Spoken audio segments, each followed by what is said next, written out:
আসসালামু আলাইকুম বন্ধুরা, চলুন এক নজরে দেখে নেওয়া যাক আমি আমার ছাদ বাগানের গাছগুলির জন্য কিভাবে মাটি প্রস্তুত করি এবং কোন পদ্ধতিতে গাছ রোপণ করি সে ব্যাপারে আজ আমি আমার এই ভিডিওটি তৈরি করেছি। আশা করি আপনারা এই ভিডিওটি দেখলে সবাই উপকৃত হবেন। এটি হচ্ছে থাই লম্বা সফেদা গাছ। আমি এই গাছটি সংগ্রহ করেছি আমাদের এখানে এক সুনামধন্য নার্সারি থেকে। ওনারা আমাকে বলেছে এটি লম্বা সফেদার গাছ। আমি বিশ্বাসের উপর ভিত্তি করে এই গাছটি সংগ্রহ করেছি। এই গাছটির সফেদা লম্বা হবে না গোল হবে এটি আশা করছি আমি আগামী 8 থেকে 10 মাসের মধ্যেই বুঝতে পারবো। আমি গাছটি যখন সংগ্রহ করি এই গাছটিতে কিছু ফুল রয়েছে।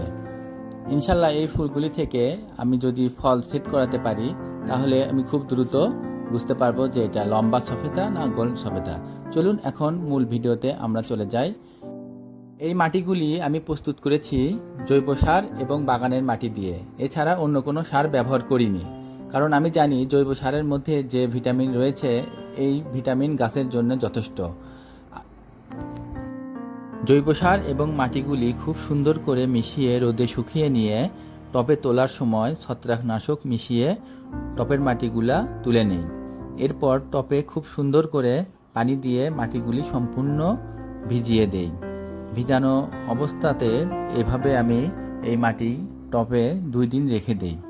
এরপর তিন দিনের দিন সকালবেলা আমি এই মাটিগুলি সুন্দর করে খুঁচিয়ে দিয়ে সারাদিন রোদে শুকিয়ে নেওয়ার পরে মাটিগুলি যখন এমন ঝুরঝুরে হয়ে যাবে তখন আমি আমার এই গাছটি রোপণ করব।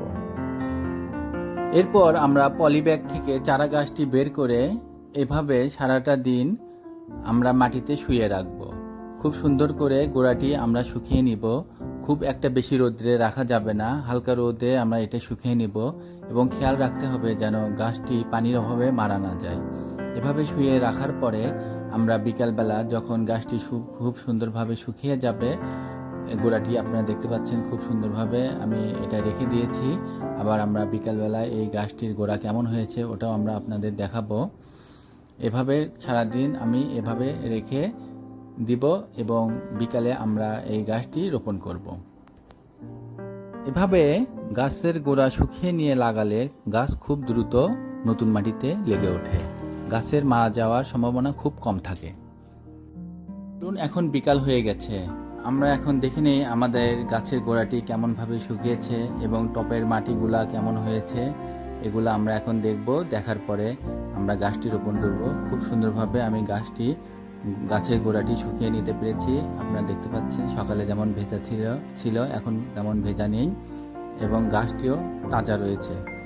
চলুন এখন আমরা দেখি টবের মাটির কী অবস্থা। এই যে টবের মাটিগুলো খুব সুন্দর সারাদিনের রোদ্রে শুকিয়ে গেছে এবং এখন মাটিগুলি বেশ ঠান্ডা হয়ে গেছে। এখন আর সারাদিনের মতো তেমন গরম নেই। এখন আমরা এই গাছটি আমরা রোপণ করব। দেখুন আপনারা দেখতে পাচ্ছেন মাটিগুলি খুব সুন্দরভাবে শুকিয়ে গেছে এবং ঝুরঝুরে হয়ে গেছে। এই মাটিতে যদি আমি গাছটি রোপণ করি তাহলে আমার এই গাছটি খুব দ্রুত বেড়ে উঠবে এবং এই গাছের মারা যাওয়ার সম্ভাবনা খুবই কম থাকবে। দেখতে পাচ্ছেন খুব সুন্দরভাবে আমি মাটিগুলি শুকিয়ে নিয়েছি। এখন আমরা এই চারাটি নিয়ে আসছি, এটি এখন রোপণ করব। আমার হাতে আপনারা দেখতে পাচ্ছেন আমার সেই থাই লম্বা সবেদা গাছটি। এখন আমি আস্তে আস্তে এটি রোপণ করার চেষ্টা করব। চলুন আমরা কিভাবে রোপণ করি এই বিষয়ে মনোযোগ দেই।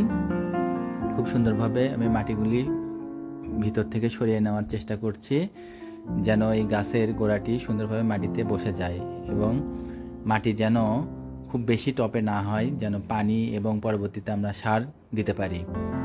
এভাবে সুন্দর করে মাটি সরায় নিয়ে গাছের গোড়াটি আমি মাটির মধ্যে দিব। আপনারাও এভাবে সুন্দরভাবে মাটিগুলি সরায় নেবেন যেন মাটি বেশি না হয়। মাটি কম হলে পরবর্তীতে আমরা মাটি দিতে পারবো, সমস্যা নেই। এই জন্য আপনারা অবশ্যই আগে বেশি মাটি দিবেন না। আর অবশ্যই চেষ্টা করতে হবে টবের মাঝখানে যেন গাছটি থাকে, তাহলে দেখতে সুন্দর লাগে। আর আমার এই গাছটি একটু বাঁকানো রয়েছে, সমস্যা নেই। আমরা গাড়ার পরে এটি থেকে একটি খুব সুন্দর দেখে একটা খুঁটি দিয়ে সোজা করে আমরা বেঁধে দিব। পরবর্তীতে গাছটি যখন বড় হয়ে যাবে আস্তে আস্তে ওই সোজা হয়ে উঠবে। আমি এখন মাটি দিয়ে কতটুকু মাটি হলে গাছটি মানে সঠিকভাবে থাকবে এর চেয়ে বেশি মাটি দিব না। খুব সুন্দরভাবে মাটিগুলো চাপ দিয়ে দেবে দিতে হবে। এভাবে আমরা মাটি দিয়ে আস্তে আস্তে টবটি সুন্দরভাবে ভরে দিব। দেখতে হবে যেন খুব বেশি মাটি না হয়। যদিও এই মাটি পানি দেওয়ার পরে দেবে যাবে, তারপরেও খুব বেশি মাটি আমরা দিব না। খুব সুন্দর করে এভাবে আমরা মাটিগুলো ছড়ায় দিয়ে দেবে দিব, এবং মাটি দেওয়া হয়ে গেলে মাটিতে আমরা খুব সুন্দর করে পানি দিব। খুব বেশি পানি দেওয়ার প্রয়োজন নেই, কারণ মাটি আমার এমনিতেই ভেজা রয়েছে। আমাদের এই গাছটি গাড়া প্রায় শেষের দিকে। আপনারা যদি আমার মতো এভাবে আপনাদের গাছ রোপণ করেন ছাদ বাগানে, তাহলে আমি আশা করছি যে আপনাদের একটি গাছও নষ্ট হবে না এবং গাছগুলি খুব দ্রুত বেড়ে উঠবে। আমি আমার ছাদ বাগানে যত গাছ রয়েছে সব গাছকে আমি এভাবেই রোপণ করে থাকি। এছাড়া আমার হাফ ড্রামে যখন রোপণ করি সেক্ষেত্রে আমি আরও লং টাইম মাটিগুলি খুব সুন্দর করে শুকিয়ে নেই, তারপরে আপনার ছত্রাকনাশক ব্যবহার করে ছত্রাকমুক্ত করে নেই। গাছ রোপণের পরে আপনারা অবশ্যই গাছে খুঁটির ব্যবহার করবেন, কারণ ছোট গাছগুলিতে খুঁটি দিতে হয়। খুঁটি না দিলে ঝড় বৃষ্টিতে গাছ নষ্ট হয়ে যেতে পারে। এরপর সুন্দরভাবে সম্পূর্ণ গাছটি পানি দিয়ে হালকা পানি ছিটিয়ে দিবেন এবং গোড়াতে সুন্দরভাবে পানি দিয়ে গাছটি রেখে দিবেন। আর যদি রোদ বেশি থাকে তাহলে অন্তত 2-1 দিন ছায়াযুক্ত স্থানে রাখতে পারেন। তবে আমি যেভাবে গাড়ছি, আমি যেহেতু মাটি নষ্ট গাছের গোড়ার মাটিটা আমি ভাঙিনি, এজন্য আমার রোদে রাখলে কোনো সমস্যা নেই। সবাই ভালো থাকবেন, এভাবে ছাদ বাগানে গাছ রোপণ করুন বেশি বেশি। আল্লাহ হাফেজ, আসসালামু আলাইকুম। গাছ লাগান, পরিবেশ বাঁচান।